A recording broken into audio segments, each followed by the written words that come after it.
Imagine um assassino que nunca foi pego. Um homem que transformou seus crimes em um espetáculo. Zombou da polícia, brincou com a imprensa, espalhou o medo por toda a região. Ele não apenas matava, ele queria ser lembrado. E até hoje ninguém sabe ao certo quem ele era. Um caso que mistura violência, manipulação psicológica e inteligência usada da pior forma possível. Sejam bem-vindos ao caso Zodiac Killer.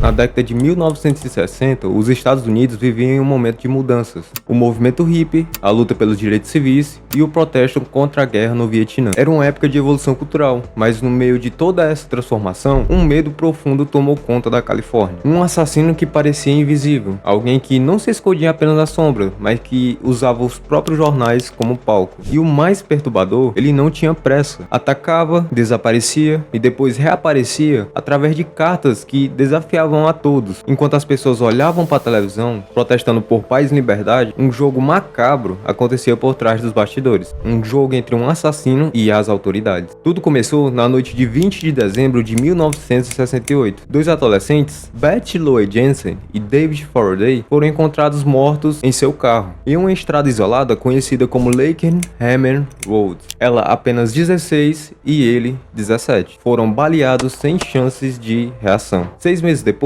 em 4 de julho de 1969, outro casal foi atacado em Valejo. Darlene Ferrin, de 22 anos, faleceu. Michael Miguel, de 19 anos, sobreviveu. E conseguiu descrever o assassino. Um homem branco, cerca de 30 e poucos anos, forte, cabelo curto e óculos. Um detalhe que na época parecia muito promissor, mas que com o tempo se tornaria só mais uma peça em um quebra-cabeça impossível. Dias depois, 3 jornalistas da Califórnia receberam cartas idênticas. Cada uma continha um texto de criptograma misterioso. A mensagem dizia que se juntasse as 3 partes, revelariam a sua identidade. O autor se autodenominava como Zodiac e deixava claro, se os jornais não publicassem sua carta na íntegra, mais pessoas seriam mortas. Ali era o início de um terror psicológico. Um homem que, além de matar, queria ser ouvido. Ele queria demonstrar que não tinha apenas controle sobre o crime, mas que também teria controle sobre as manchetes de jornais. O que diferenciava Zodiac Killer dos outros assassinos era o prazer em desafiar. Ele escrevia para a polícia, descrevia os assassinatos que só o verdadeiro autor do crime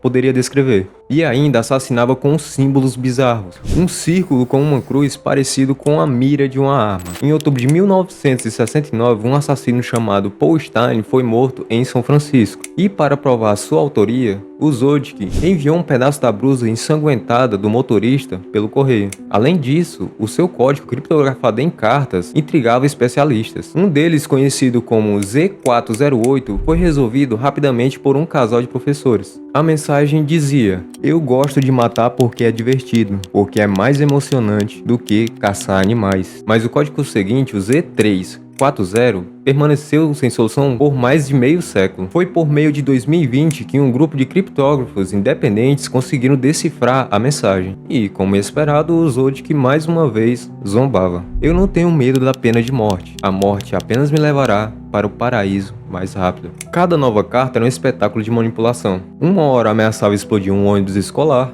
outra hora criava símbolos estranhos que nunca foram realmente explicados o significado. O assassino parecia se alimentar da atenção, e quanto mais a mídia falava sobre ele, mais ele se fortalecia. Mesmo com tantas pistas, cartas, descrição de quem era o autor do crime, ele nunca foi identificado. Testemunhas viram seu rosto. A polícia traçou relatos falados. Investigadores dedicaram sua carreira inteira a esse caso. O principal suspeito, Arthur Leigh Allen, parecia se encaixar em todos os pontos. Ele morava perto das áreas dos crimes, tinha histórico violento e ainda por cima tinha uma marca de relógio que ele utilizava que se chamava Zodiac, mas as provas nunca foram suficientes para incriminá-lo. O teste de DNA e impressão digital não conectava diretamente aos crimes. Além disso, outros nomes também surgiram, como homens que confessaram, imitadores que escreviam as cartas, até pessoas que achavam que o Zodiac já tinha morrido sem nunca ter sido desmascarado, mas nada conclusivo. É isso que torna o caso tão perturbador. Um assassino que transformou seu próprio mistério em arma. O homem que talvez tenha morrido como cidadão comum sem nunca ter sido responsabilizado responsabilizado antes pelos seus crimes ou pelos seus atos, enquanto as suas vítimas foram esquecidas com o tempo. O caso do Zodiac